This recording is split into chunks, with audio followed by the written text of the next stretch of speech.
I'm Vernetta Wong, a physiotherapist and lymphedema therapist from the Physio Studio, Singapore. Today, I'm here to share with you how physiotherapists can help you after a breast surgery.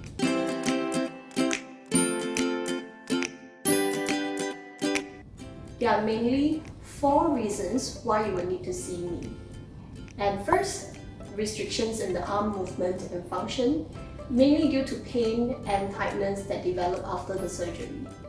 Secondly, if you do have axillary clearance, it is a surgery which removes all the lymph nodes of the armpit together with your breast tissue. And thirdly, if you should develop lymphedema already, which is an irreversible swelling in the arm related to the removal of lymph nodes. And lastly, if you should have breast reconstructions.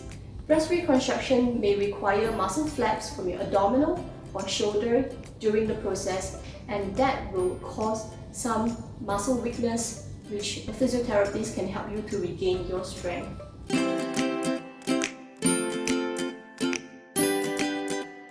Lymphedema is an irreversible swelling that develops after removal of lymph nodes. Before we dive deep into lymphedema management, let us understand the lymphatic system and how lymphedema can occur if it is being damaged.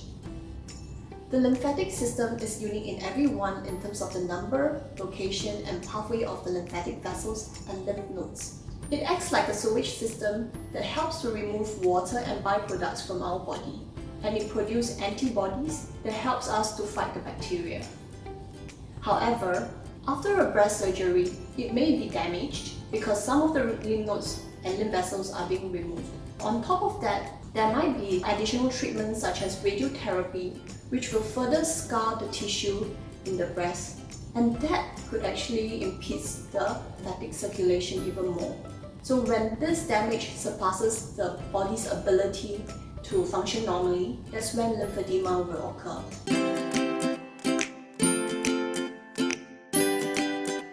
Watch out for the major signs of development of lymphedema.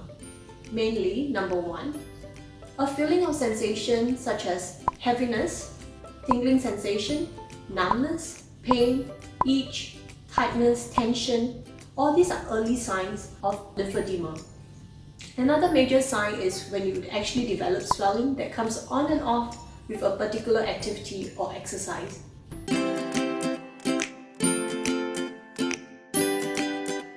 Lymphedema itself has 4 stages. The latency phase, or the stage 0, is basically when lymphedema occurs with no visible swelling. You might have feeling of tightness, heaviness, itch, pricking sensation, warmth, even pain, pins and needles. This is the stage that you should actually take action, because bear in mind it is irreversible. What you should do is to contact your breast surgeon, breast cancer nurse, or a lymphedema therapist like myself.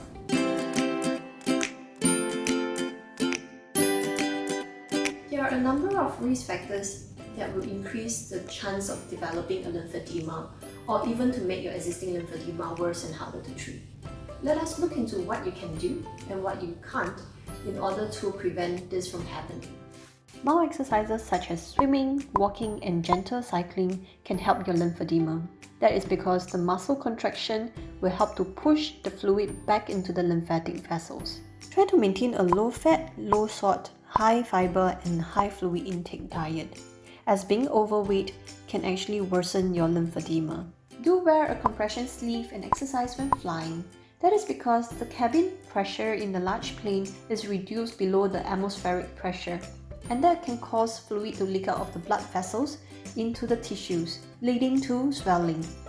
However, wearing of garment for short flights may not be necessary.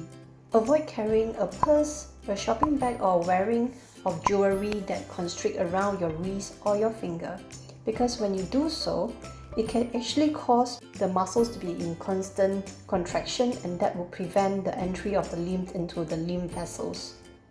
And also to avoid a bra which has narrow straps or one which exerts high pressure. By doing so, it actually creates pressure on the superficial lymphatic vessels, which was just underneath the skin. And over time, this could actually lead to reduce in the flow of the lymphatic fluid.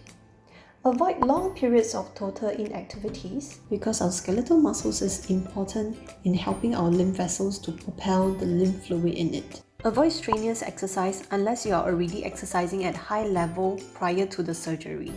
That is because strenuous exercise may increase your heart rate and blood pressure, and that can cause more fluids and proteins to leak out of your blood vessels into the tissue space and causing your lymphatic system to work harder. Avoid sunburn because when you're hot, the blood vessels on the surface of the skin called capillaries will open up more, and that means more fluid and protein will enter into the tissue spaces, taxing on your lymphatic system.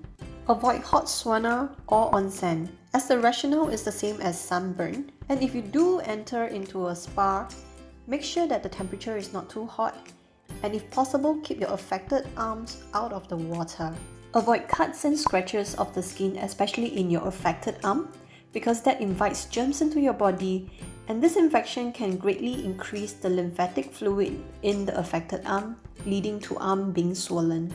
Do avoid injections and taking of blood on the affected arm. The injection will cause a break in the skin and allow the germs to enter. Avoid blood pressure taking of the affected arm. That is because even temporary compression of the arm can cause more fluid to leak out from the constricted blood vessels, leading to swelling in the arm.